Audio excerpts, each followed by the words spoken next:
Hey humans, how's it going? Susan Ruth here. Thanks for listening to another episode of Hey Human Podcast. This is episode 174. I recorded it a few months ago here in Los Angeles. I sat down with Maureen Herman.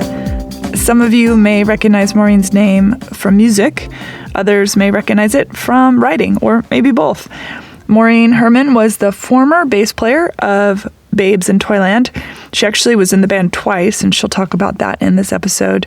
Maureen is an extraordinary writer. She has written for Rolling Stone. She was an associate editor at Musician magazine. If you follow her on Instagram, which I highly suggest you do, it's at Maureen Herman there on Instagram. She writes essay-esque Instagram posts that are really good. So definitely check that out. Maureen has led an incredibly interesting life, one that has been fraught for sure. She's been sober for, I believe, 16 years now. She just had her sobriety anniversary. And she talks about all of that in this episode and a lot of the intense things that she went through along the way. She talks about mental illness, all this stuff. It's a really engaging conversation.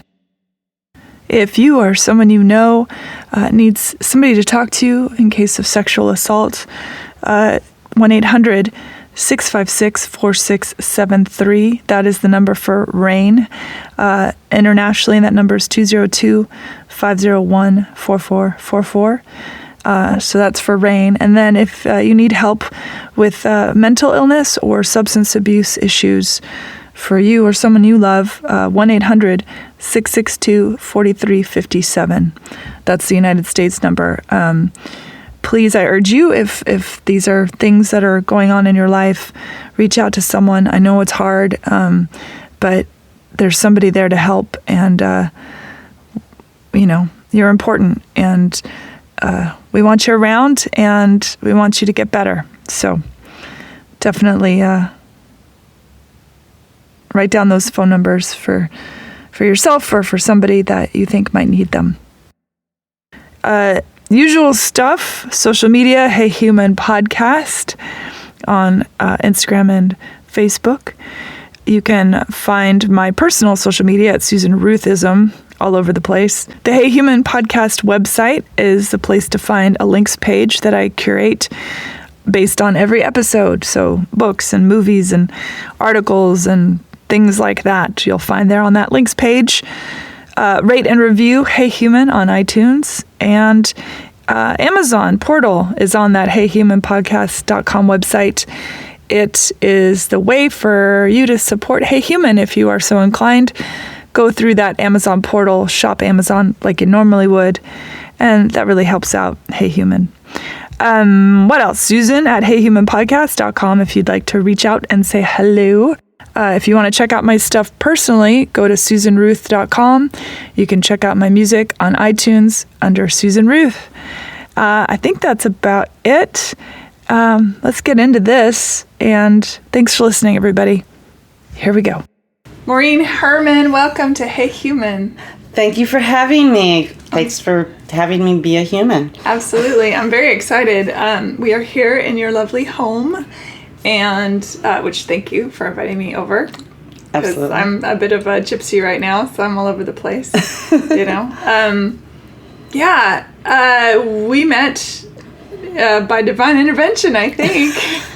We have a common friend in Scott Jampino. Who is lovely. Yes. I love him. He runs the Triple Door in Seattle, Washington, which I love playing there. Have you played there? I think so, but I'm not sure. Such a beautiful venue. And he's a doll. Yeah. Have you known him a long time? Yeah, he worked at Touch and Go Records when I lived in Chicago. Okay. He was part of that whole Chicago music scene in the 90s. Okay. So. Well, I want to, with you, you are a bass player for Babes in Toyland, which, I mean, come on. Forget about it, right? Well, I think a lot of people did forget about it. Well, that's why we're here. I always say it's like being a punk rock has-been. Oh. I don't know that people who listen to modern day music understand how important punk rock really is. I don't think they understand the connection to everything. Especially when you listen to artists who these days, they have socio-political music like the U2s and the Rage Against the Machines and 9 Inch, like all these different bands. You go back a step or two, you have the folk political songs, but you have punk rock singing about all the angst and all the politics and social consciousness. I think people think of punk rock as just being screaming about sex. Or just being angry about stuff. And thematically, I think punk rock and folk music have a lot in common. I do too. Honestly, yeah. It's kind of like down to the gravel, kind of like what's going on, and what it's really like, as opposed to, flowery songs or necessarily about relationships or stuff like that. It's more about like everyday life kind of stuff taken from a different view. But I agree that, I don't know if it's my age or not, but, I just feel like there's punk rock, was such an important part of my life and my history. And like you referenced some of those bands, the roots that they grew out of were based in punk rock. And my theory that I'm going to propose in the book, I believe that the first, well, not the first punk rock band, but the band that kind of like merged punk rock and what became like grunge and alternative rock and everything was Killdozer. And here's why. Killdozer was on Touch and Go Records, which is where Scott worked. And it was a Chicago-based record label run by Corey Rusk. And it was like the Jesus Lizard, Urge Overkill, Big Black, Steve Albini's projects. And Steve Albini being a legendary producer. Absolutely. And old friend of mine, who's married to my best friend. Oh wow! So Steve and all these people, there was such a great music scene when I lived in Chicago. But Killdozer was like, they were like 80s. So Kurt Cobain, literally, the reason he picked Butch Vig to record Nevermind was because of Killdozer. Literally, because he loved Killdozer so much. And so when Butch Vig Butch Vig was like a record producer guy like Steve, but in Milwaukee. It was just like, he did indie rock records, whatever. And Nirvana taps them to do their major label, debut. And then everything, now all of a sudden, all the major labels are like, what's all this stuff going on in these indie rock scenes? Because we were all connected by, we all had our little scenes in our different cities, but we were connected by fanzines, we were connected by touring bands, and it was kind of a network. And then all of a sudden, with Nirvana, it just became a commodity. But when Nirvana... Which I think was hard for Kurt Cobain, really. I was just going to say, and I think, when Nirvana did their second and last record, it was with Steve Albini. And that was another tap to music that was really, what Kurt was trying to kind of demonstrate is like, look back, you guys, this is where the goods, like it was a reference, but it was also because he wanted that. He wanted to work with Steve. He wanted to work with Butch Vig. He loved those bands. They made him the musician and the lyricist that he was, and he always gave that credit. So I talk a lot about this with music. For me, at least, music is community.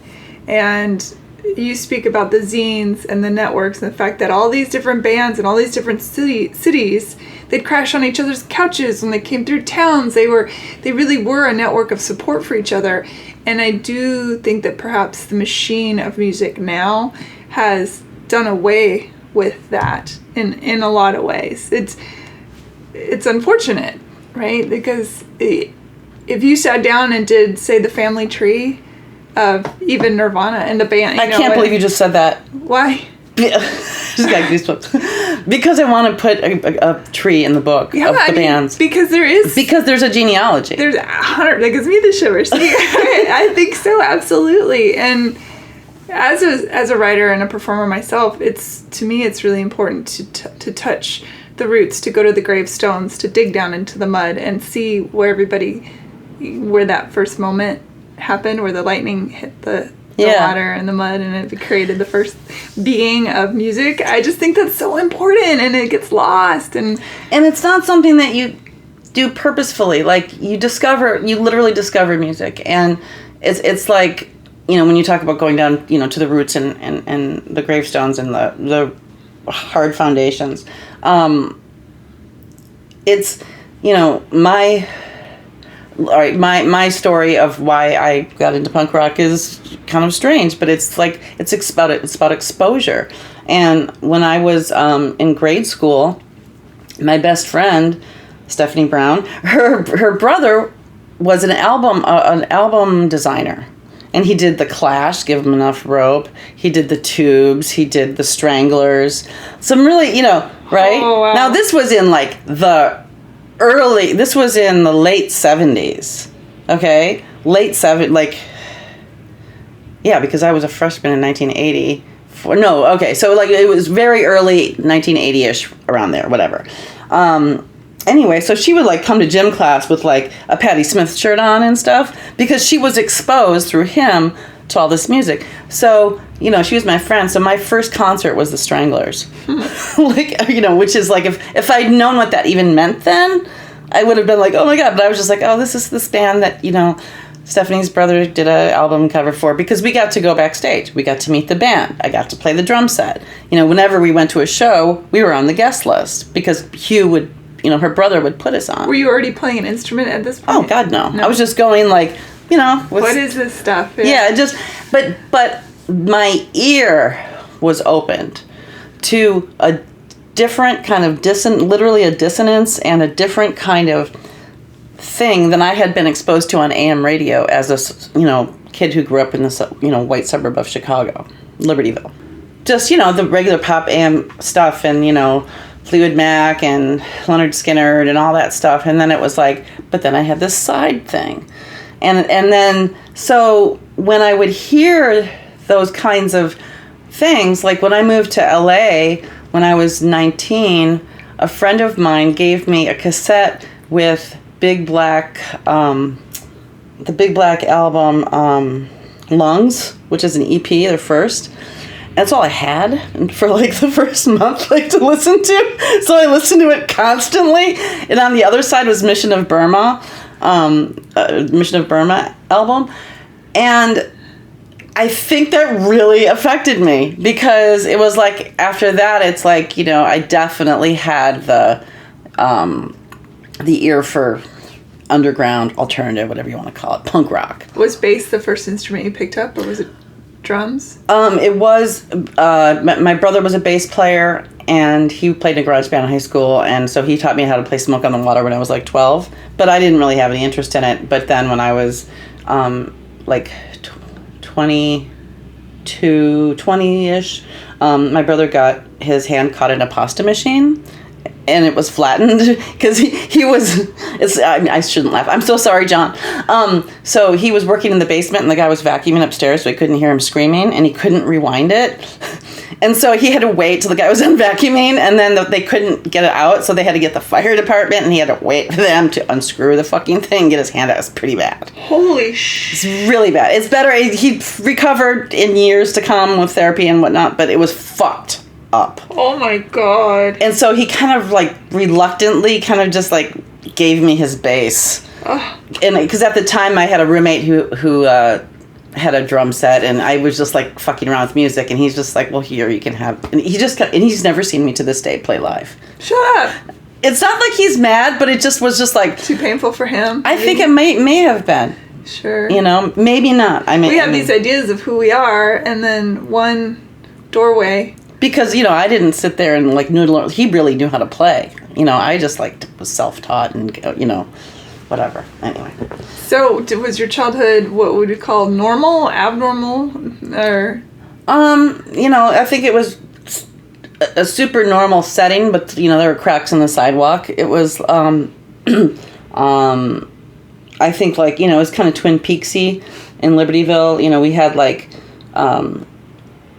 just like middle class suburbia, but then like the homecoming queen got murdered by another classmate, and then the family who owned all the gasoline stations in town were like mysteriously murdered shotgun close range during a lightning storm, and they never caught the killer, and everybody rumored it was one of the boys, which were in high school, and Kurt Rouse was one of them. And my sister married both my sister dated both murderers.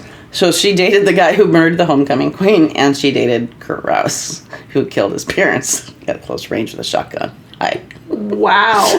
So there was that weird... I'm curious, just a sidestep that. What did your sister say dating was like? They were just like, guys, whatever. Just went on some dates. Just some casual murderers. My friend Tom Morello, who, he's in, you mentioned earlier, Rage Against the Machine. But I remember when I brought my sister we used to have these Yuletide jams where we'd get together and like play because we all went to high school together. And when he met my sister, it was like, to him, it was like meeting a rock star because she had dated Frank Slago and Kurt Rouse. He was just like, oh my God, he just thought she was so cool, And this is like, he'd been touring the world and everything, and he was just like so in awe of my sister. It was so funny. So, all right, you pick up the bass. How old? 21. Oh, so you were... When my brother gave me the bass is when I started playing the bass. But I didn't know how old you were then. So yeah. You were deeply entrenched in the scene of the music because of the... Yeah, so my ear was tuned to that, and then getting trained in your own way. Yeah, and so I was attracted to that kind of music, and then when I moved to Minneapolis in 1985. Hotbed of music, by the way, especially then. It was just like dee dee dee dee dee. But let's put Maureen here, Mm-hmm. And it was a weird. And I moved there because I moved out here just very briefly, and then I moved back to the Midwest. Anyway, I started dating Shannon Selberg, who was the lead singer for this band called Cows, which were on Amphetamine Reptile, and they were like unbelievably great. And we're still friends to this day. And so, through him, I'd never dated anybody in a band before, but it was just like he just happened to be in a band. And in fact, when I first started dating him, he wasn't in the band yet. He was just about to play their first show. So it was just, so I kind of but I saw that band go through, like I started to learn like the process of like a new band, and tour and play shows and stuff like that. And everybody in Minneapolis was in a fucking band. I mean, like literally. And that's actually how I met, I met Kat and Lori from Babes in Toyland. I met Kat, our boyfriends were roommates. And so we were sitting on the front porch of their house, and she had just moved to town. She was just kind of like this girl who kind of like wore like vintage dresses that were kind of like fucked up. And I'd never seen anybody dressed like that before, and, so me and my friend used to make fun of her and call her the battered housewife look, It is now known it has other names, and it has been copied by many, including, Courtney Love. Yeah, which I'll talk about in a minute. But anyway, no, that always bummed me out, to be honest.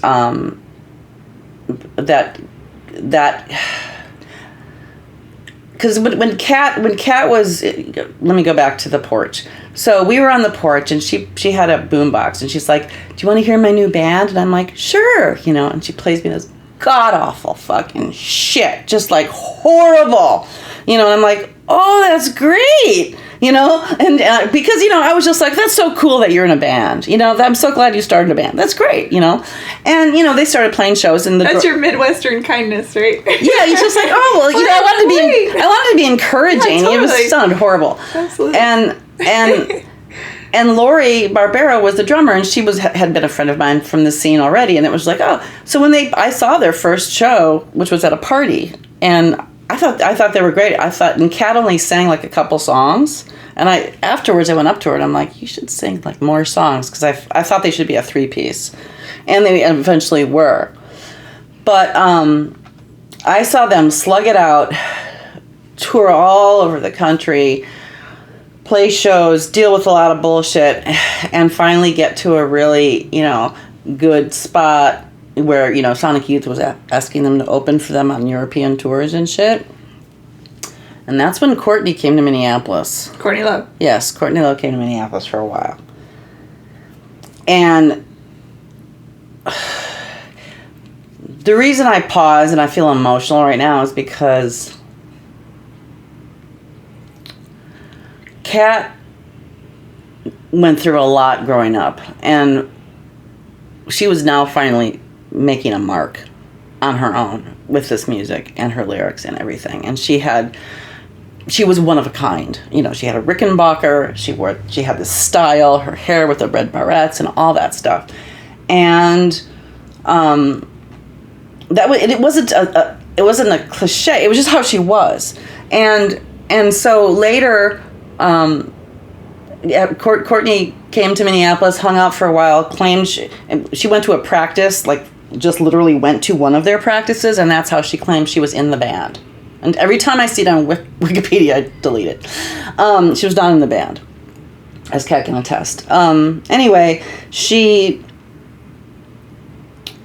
I can go into in the book. I talk about me and Courtney hanging out, and it was fun and everything like that. But she left Minneapolis, and maybe a year or two later, I was flipping through records at a record store, and I see this picture of a platinum blonde girl with red barrettes. And I'm like, I didn't know Babes had a new record. And I look and it says Hole, and I'm like, that's fucking Court. What the fuck?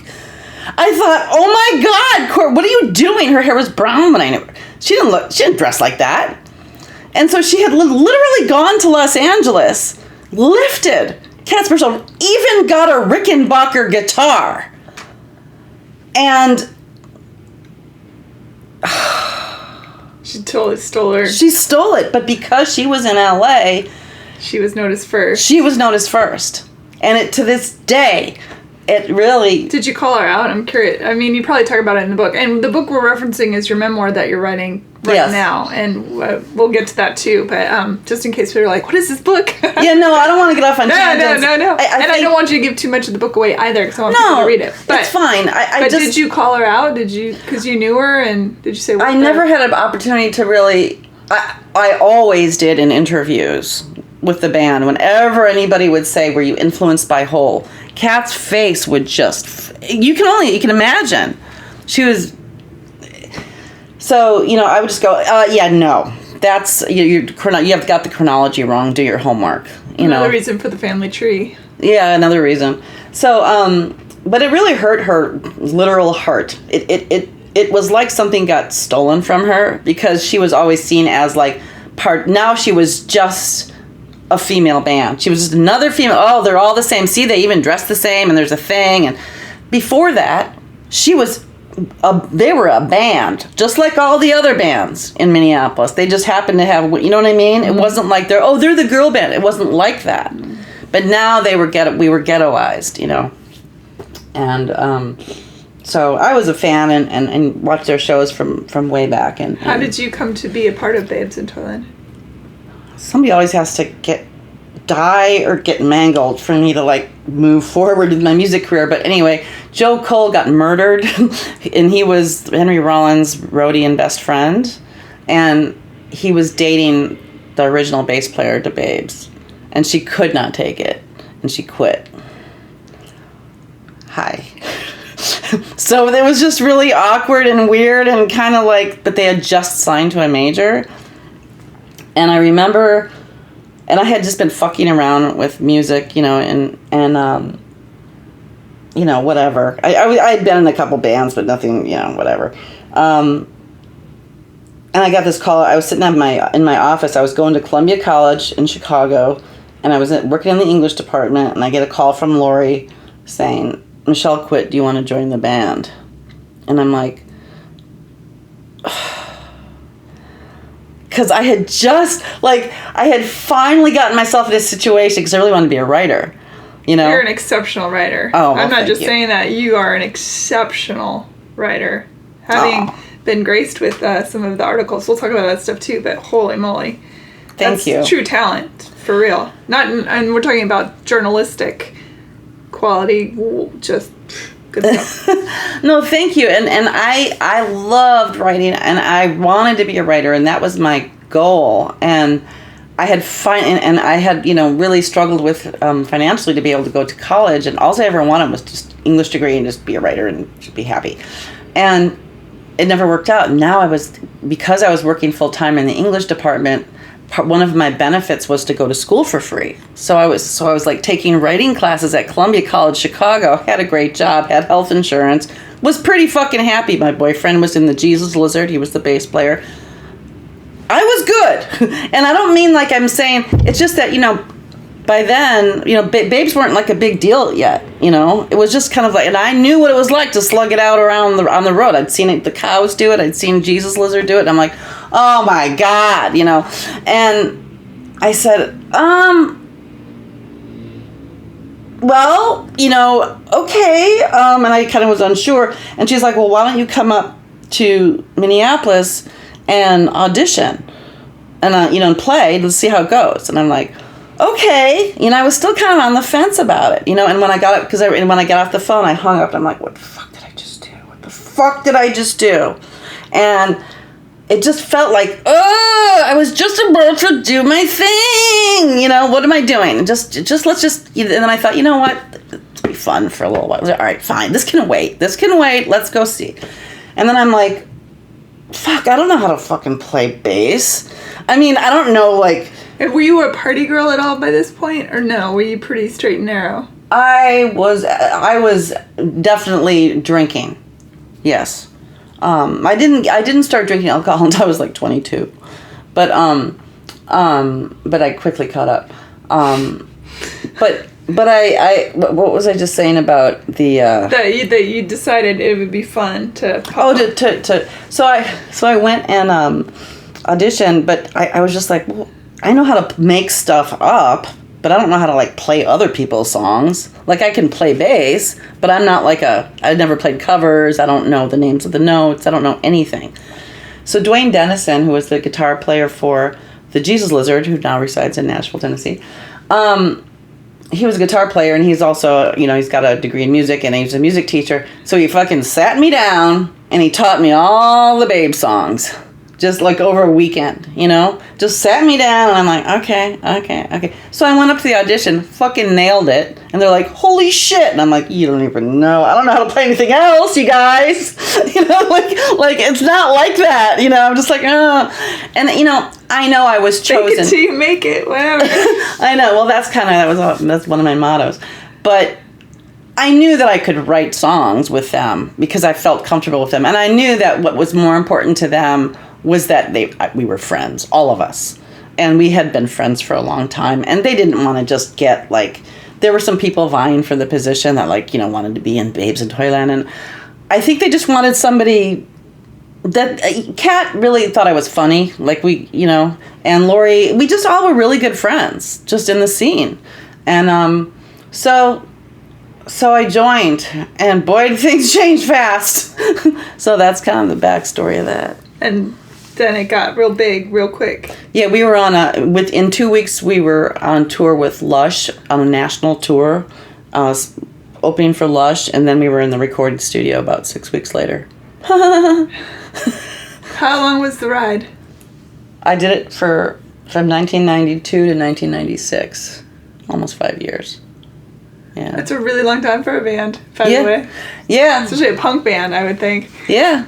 Could have been longer, but because they're pretty incestuous, punk bands. They sort of they move in and out of all their different...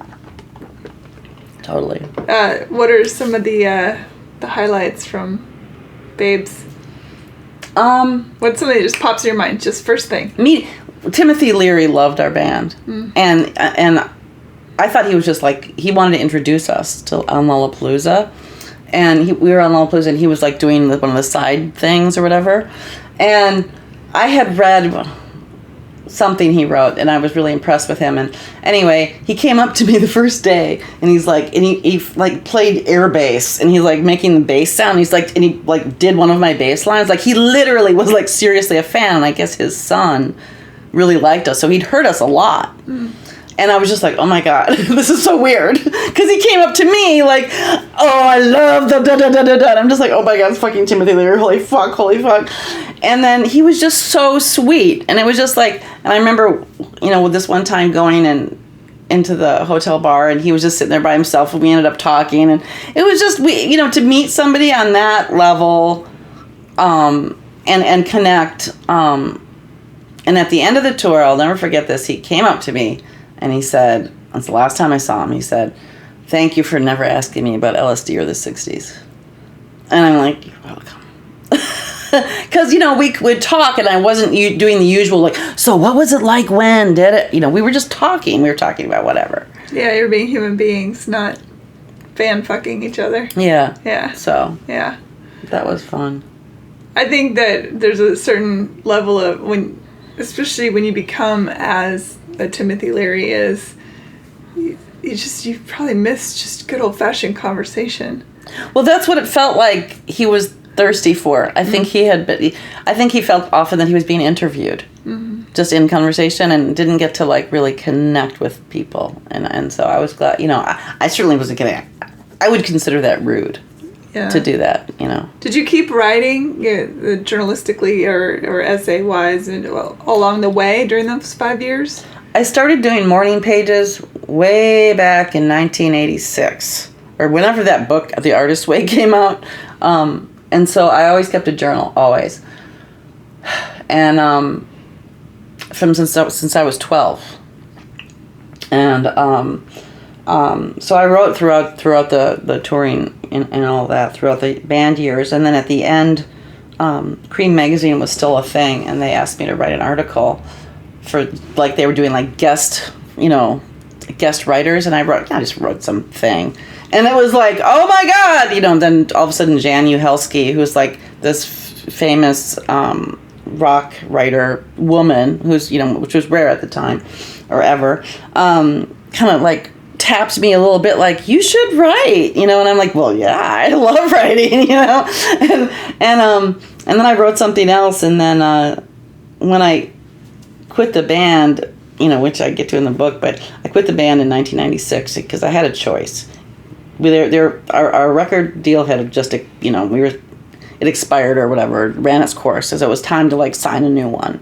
It was going to be seven record deal or something. I don't remember what it was. That sounds about right. I mean, that's the traditional deal, right? 7 albums. And I'm like... And Your Soul, I believe. But it was it had been 4.5 years. And remember, I was at Columbia College. I was still kind of wanting to do my thing. And so I just, there were other situations going on, and that's in the book. But I quit. I wanted to be a writer. It was a weird thing to do because I was making a lot of money.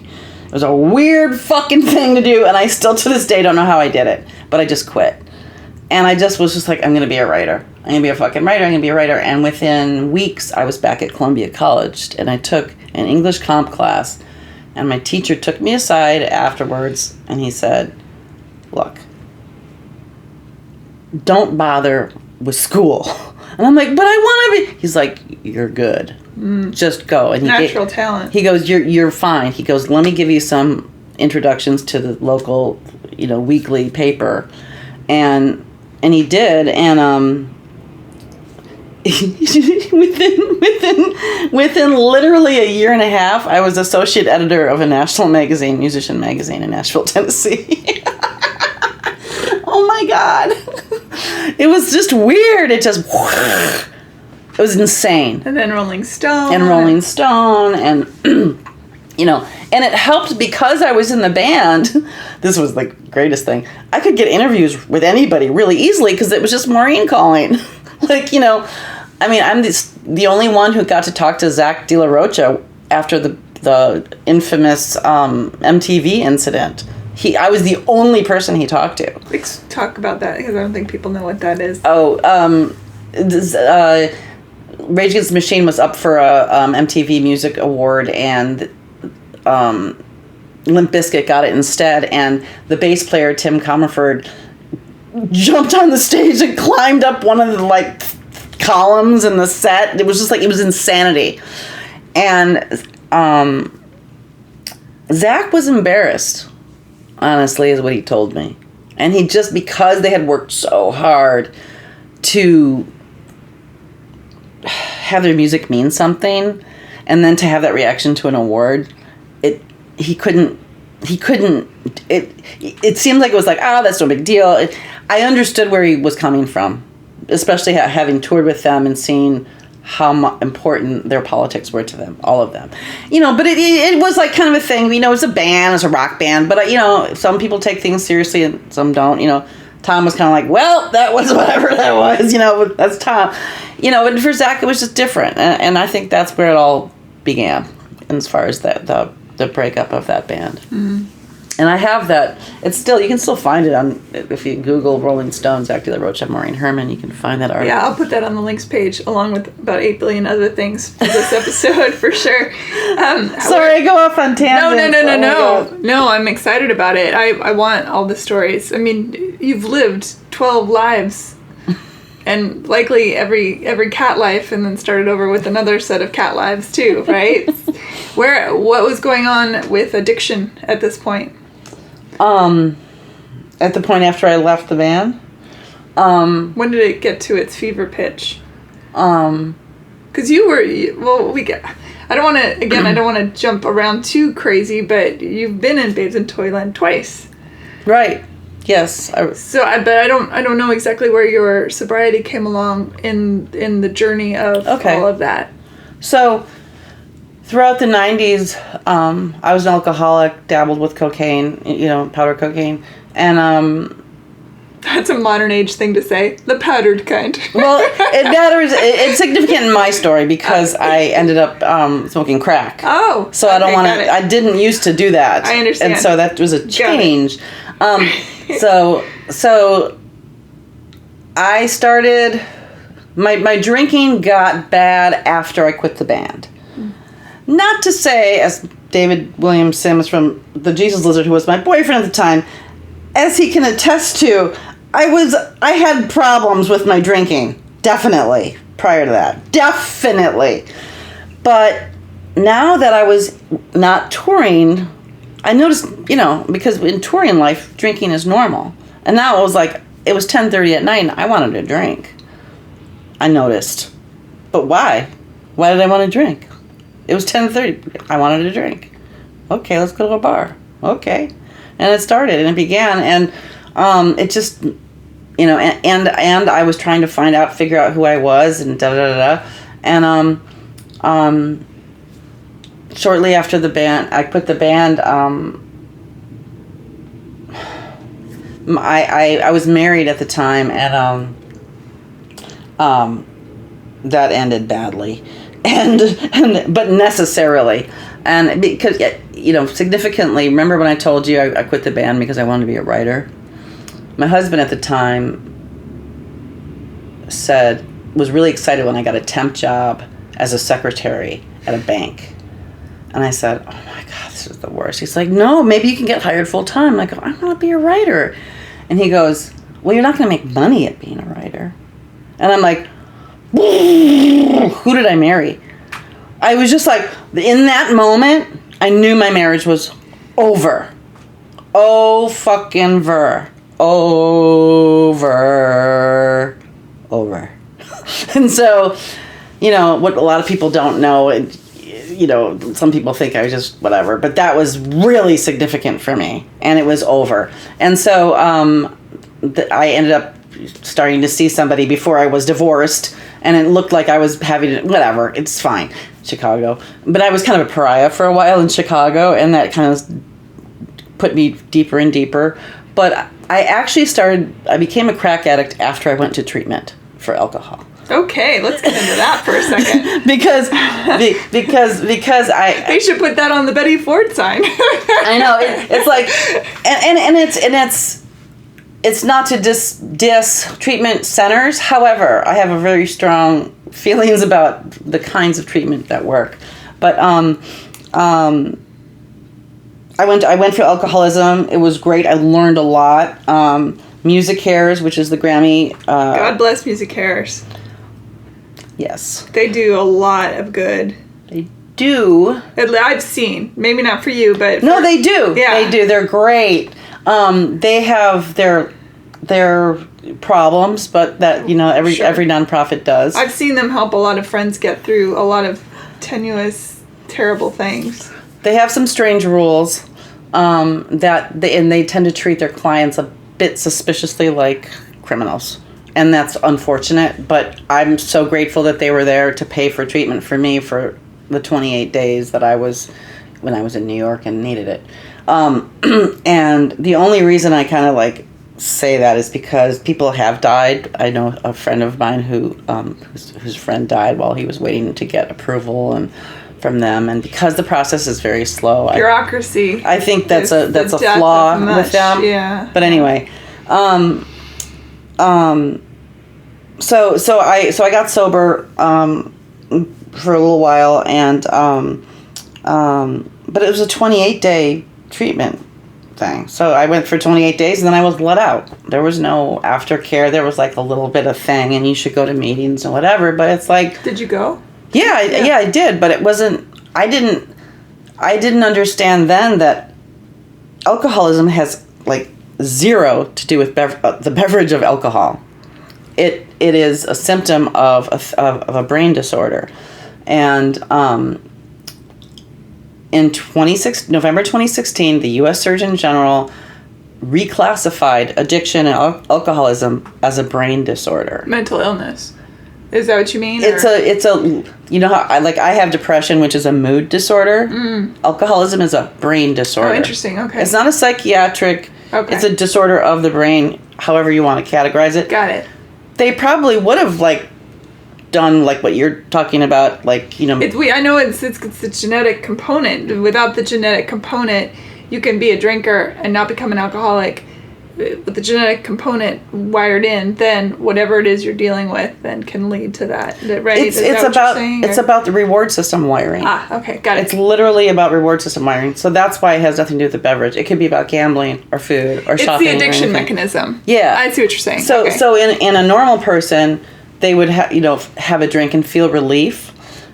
In somebody with my kind of brain, I had a drink and it was oh my God, thank you. And then my brain just said, whatever that was, do it again, do it again, do it again, as if your life depended on it. And I often, when people say well, just don't drink, that's like asking someone to not run from a lion, because it's the part of their brain that's the most primal, the reward system. So it's so instinctual. That is not something you can break in 28 days, and it is not something that you can do easily. And the only way that I was able to get sober finally many years later, I was in outpatient treatment for a fucking year, and it worked. And I went to AA meetings because I had to still live in my life with all my problems. I wasn't in some little place, separate from everything. Month isn't going to do it. Because when I went there, it was a nonprofit place. There should be one in every city, every little town. It should be the national model. It was called Breaking Free in Aurora, Illinois. Saved my life. Your outpatient one? Yeah. But so the first time you went to rehab, you came out and you went, crack seems like a good idea. That's right. I'm sorry. See, I got lost. No, so when I relapsed after the 28th day, and I happened to relapse in a bar that somebody from my treatment center was relapsing in too, but she was a crack addict, and so she had some on her, and I just been through a breakup, and I was in a bad situation with my family, and it was just so when I took that hit, forget it. It was over. So I was in my 30s when I started smoking crack. I think I was 32. It's a good year for crack. So 32 to 36, I was a crack addict. Wow. How did you afford that? Oh, God. Read the book. Yeah. Well, I will. 100%. No, I don't mean to say no, it's it's such a weird life, and it was so. You do talk about it in the book, yes? That's coming out. You will. Yeah, I mean, obviously, I was not on any psychiatric medication. I had major depression. I didn't understand what it was. I didn't know that I even had it. I didn't understand that I had PTSD. I didn't understand that I needed medication. And so as my current psychiatrist had mentioned when she did my intake interview, she's like, or once she got to know me, she's like, the drugs that you chose are very similar to your current regimen if they were leveled out to be, she's like, the kind of things you chose, you were self-medicating. She, you were naturally taking and doing whatever it was that was trying to fixing that little thing. And so it wasn't pharmacological, however, which he or she was trying to say that they would give you drugs that would mimic that same behavior in a way. I actually want to clarify that. There's something, I have mood disorders and a brain disorder. And so when it took a long time for very patient psychiatrists to come up with a regimen that I'm finally able to function on, she said, as she sat in her bed like a weirdo. And without them, I would be fucking dead in jail, or I don't even want to think about it. But it was something that was a problem very early on, and one of the reasons that the book is important to me is that part of the story, because when I was 19, I was at University of Minnesota and answered an ad for a depression study because I wanted the money. And they tested me for 3 weeks. I did all this stuff and physical and everything. And they're like, sorry, your depression's too severe. And then that was it. How did you take that information? I was like, oh, that sucks. I wanted the money. I only got $100. You could make $300. And so I'm like, oh, whatever. I'm depressed. Whatever that means. What does that mean? I don't know. I'm from Libertyville. And what year was that? 1984. So already wasn't the era of I didn't know depression at all. Nobody's it's also a big cocaine era, Yeah, no, I didn't know anybody who had. I don't even know that it was a thing. I thought it was I'm depressed maybe because I don't even know. It did not register as a diagnosis. And they did not take me aside and explain that to me. I had a serious problem. Was that the war on drugs era, the Nancy Reagan? Yes. Yeah. So that that is important to me. That that kind of intervention would have changed my life, but then I wouldn't have a book. That's true. Let's talk about that for a second, because I do want to touch on some other stuff. You mentioned PTSD. If we can dig into that a little bit. The name of the memoir that will be coming out. It's a memoir, motherfucker. Which is such a great title. It's a memoir, motherfucker. I have an alternate title that I'd like to use. We'll see what they say. They like the book company likes that title. It's a great title. I just don't want it to get in the way. Anyway, that's the title. I think it will. I think it will bring them in, as they say. Yeah, and plus, Jesus, that's going to be one hell of a book. Well, thanks. The PTSD. Mm-hmm. From. I have complex PTSD, which is when my first memory is a rape trauma, and so my literal first memory is as a child. Yeah, the first memory I have that I've always had with me ever. Family member. It was a family member, and so it started off early. And so I didn't know that I was raped. I didn't even know what rape was. I didn't even know that it was rape until I was in my 50s. I'm 52. I just realized it was 2015. Yeah, it was a few years ago that Jackie Fox and Barry Crimmins explained to me that what happened to me was rape. And both of them are sexual assault survival advocates. Barry Crimmins is no longer with us, but yeah, he was an important person in my life. Anyway, so, and he also had PTSD, which is one of the reasons we were friends. But, so as my life went on, those traumas were added to. Some of them were sexual in nature, some were not. Happened to me in Lower Manhattan for 9/11. My house got ruined by a tornado in Nashville, just shit happened, And so by the time I was in my 30s, I answered another fucking ad at Columbia University for a study for PTSD because I needed the money. And they said, you have complex PTSD and it's too severe for the study. But they There's your other book title, Too Severe for This Study. Too severe for this study. So, but they were really great. They helped me a lot, and that's how I ended up going into treatment. But so the PTSD, so, you know, like, whenever I start to, like, go to a new therapist or a new psychiatrist, they go, oh, so you have PTSD from the rape, you know, because I was raped in my 30s and then got pregnant from it, and I am raising my daughter from that experience. And so everybody assumes that's what it was. It was like, that was like later. Like, that was like way later, you know? That's a huge decision to make. So now we are in an era where abortion rights, of course, are on the table again. Maybe it happens every era, I don't know. But it's certainly a hot topic. And especially because several states are passing laws saying that rape victims must continue to carry their babies. Yeah. How do you feel about that? As a person who made the decision to keep the child, where are you with that? Adamantly pro-choice. Sickeningly, adamantly, I will fucking tackle you to the fucking ground and explain it to you while I stand on your chest until you understand. That's how adamant I am about it. That a woman has to choose whether or not she can or is able to be a parent. Because, motherfucker, it is the hardest thing to do just in general. If you're poor and on your own, raise a kid, that's really fucking hard in America. Period. Now, if you add to that there's sexual trauma involved and Jesus Christ, you know, oh my God, all of that. It's unbelievable that I don't know how I did it. And I think the only reason I didn't intend to. I tried to get an abortion multiple times, but I kept spending the abortion money on crack.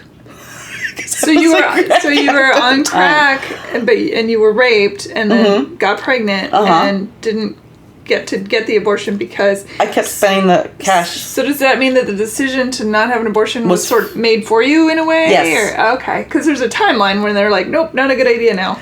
I mean, I could have still done it, but there was a point at which I'm like, fuck. Do you think you subconsciously? No. No. I was so upset when that happened. The rape, of course. When I realized that I wasn't going to be able to have an abortion. Because Tom Morello had wired me enough money to get a late-term abortion. And I was like, I had the fucking bus ticket and everything, and I was ready to go. Because you had to go to a different state? Or I had to go to a different state. I had to go to Georgia. It was a big deal. I had to get this done. Late-stage abortion's legal in a lot of places, yeah. And so I just knew. And so, you know, it's in the book, but it didn't work out. And my boyfriend at the time had my van, and he got arrested, and so he didn't come. I didn't have a way to get to the bus station in Nashville, and I was pregnant, and it was just like, oh my God, and then I just ended up spending the money on crack again, and then I just stopped talking to everybody, and I went up in my attic, and I just laid on the floor for 2 days, staring at the ceiling. The cops came. Tom Morello called a private detective and the cops to find me because he was worried. And I heard them come in, but they never bothered to look upstairs where I was. And I was just like sitting there like, I can't believe I have to do this. What am I going to how am I going to have a fucking baby? What the fuck is this? What the fuck? And so I kept using, pregnancy doesn't cure addiction at all. And so it was a fucking nightmare, the whole fucking thing. And I was lucky to get out of it alive. And, was your baby born crack addicted? She was born with cocaine in her system, and I was charged with reckless endangerment, and I lost custody of her immediately. And that's what happens to addicts. They don't go, hey, maybe you need treatment, or hey, they go into the fucking foster care system immediately. And I think that's another reason that I'm writing the book is that, anyway. How'd you get her back? My mom's a fucking miracle. Again, this is in the book, and that's an intense scene. And all the details. Yeah, sure. But it was just a weird thing. My mom came down, and she fucking convinced the judge to let her take custody. And the lady at the the social worker said she had never, ever seen this judge allow that, especially taking him out of state with the addicted mother, ever. Did they catch who did it to you? Who raped you? No, it was 3 guys. No. They were drug dealers. I wasn't going to fucking say anything. I was buying drugs from them. I'm not going to fucking tell people, oh, guess what? You know? Sure. There's no fucking way I'm going to say anything. You can't really speak for your daughter, but being her mom and probably having had these conversations, how does she come to terms with the fact that she's the product of rape? She, we talked about it. You know, I always knew it would come, and I was always honest with her about her origin as age appropriately as possible. But the rape part didn't come up until she was like 11, 12. And it was at that time that she stated that if the same thing happened to her, if she got pregnant from a rape, she would have an abortion. And that to me says everything about choice, and that is exactly why another reason that I'm pro-choice. What I did was so hard, and the resources that are needed, you know, food stamps, Head Start, WIC, all these programs are being cut. That made it just barely possible for me to raise this infant from nothing. I mean, nothing. Those are all being cut now, and increasingly over the years. So asking so when somebody says, "Oh, you have a baby and you were raped, but you have a baby, you have to have it." Okay, where's the funding? Is there, because there's no child support, by the way, ever. And where's the funding for raising this child? Because what are they supposed to do? They're also granting parental rights to the rapists, which that Don't one get makes me no, I know I that can't makes me even. livid. Makes me livid. So, you know, the fact that my daughter is pro-choice and when the night that she found out, said, I would have had an abortion. Even though what she was talking about, but, you know, it's just like, if I did, you wouldn't be here. But she gets that, she understands, but she is here. And she can see beyond the moment of herself. Yeah, and she's, you know, and she's here, and she doesn't want to fucking have a baby if she gets raped. That's her choice, and I will defend that to the fucking death. Where along her upbringing did you say, okay, maybe crack's not a great idea anymore? Oh God, I stopped when she was born. I mean, I had to. When she was born, it was like, well, now it's time. That's when I found breaking free. Thank God. Okay. And so I started going to. That's how I got sober. No, I did not get sober for my daughter. That's a really important distinction. But that's when I got sober, was because of breaking free right after I had Anna. Because you cannot get sober for people. I agree with you. Yeah, absolutely.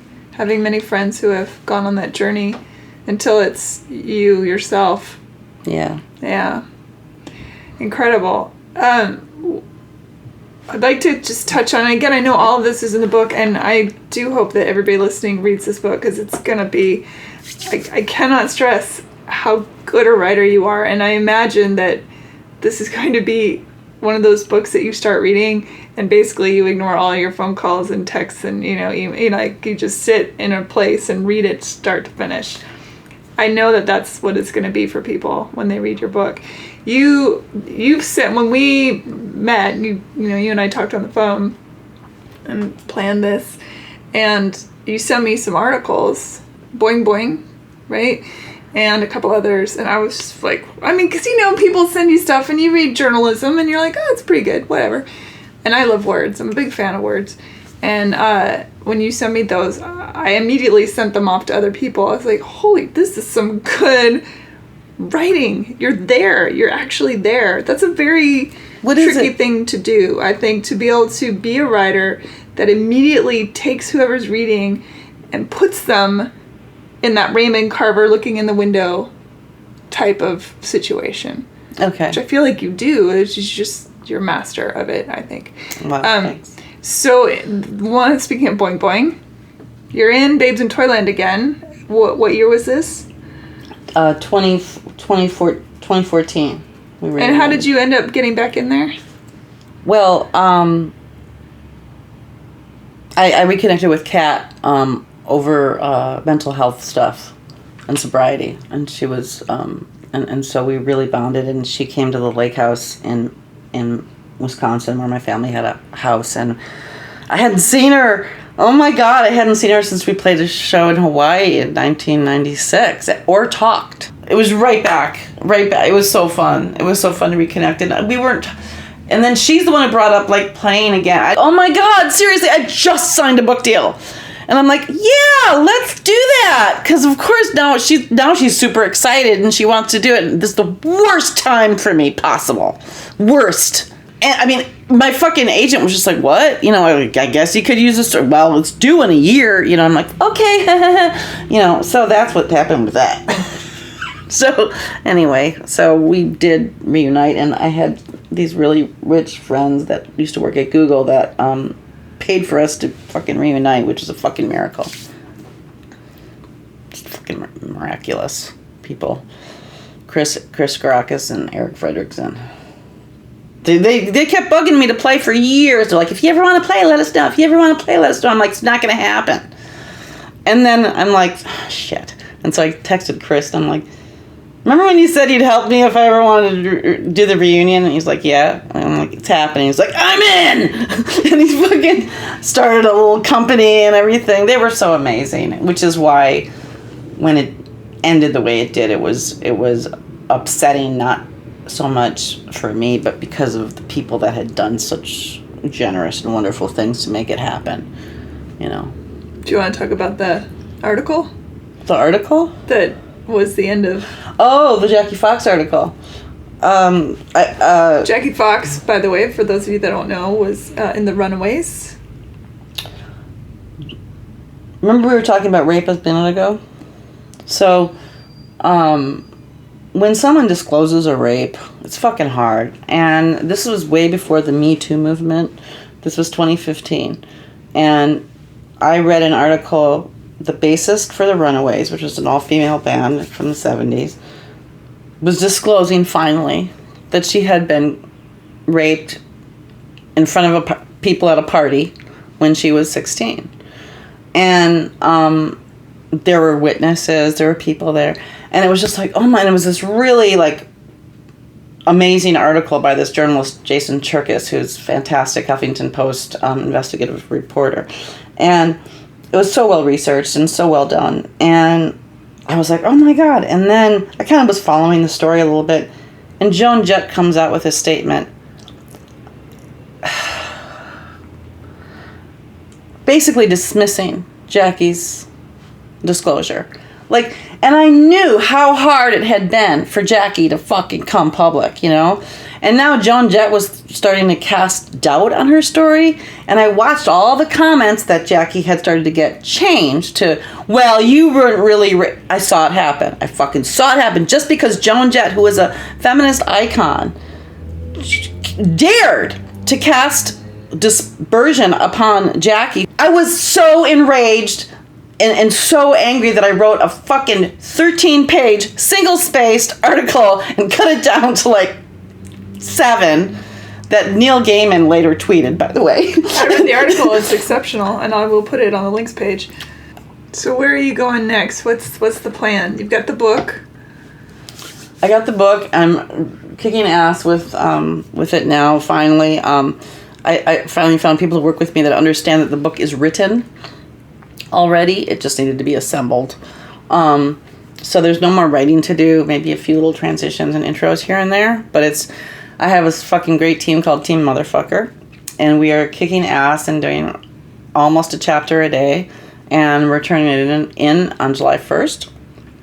And then I'm going to move to Marseilles, Illinois, in a 3-bedroom house, and that is owned by my high school friend Tom Morello, who I was texting with one day a few months ago, and because I was thinking of moving, because the rent in LA is very bad, and I'm on a fixed income, and I was just kind of like thinking about moving like back to the Midwest, and I was looking at houses in Libertyville where we grew up just to see what the rent was like, and I thought I saw Tom's house on for rent, and I'm like, so I texted him, I'm like, hey, is your house for rent?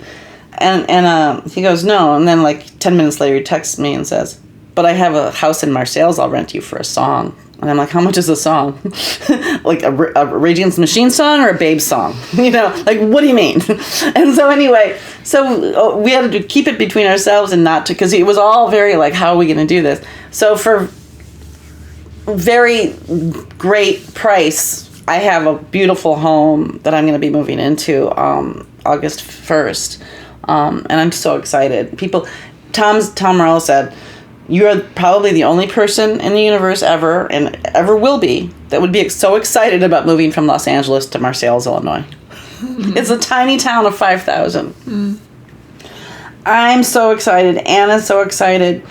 I cannot take living in poverty anymore, and I don't want to, and there's no reason for it. And the book, one more time for those in the wings. It's a memoir, motherfucker, on Flatiron Books. It should be out July of 2020. And people can find your articles all over the place under your byline. Yes. Yeah, and again, I'll make sure there's lots of links and things. Wow. You're a survivor, for sure.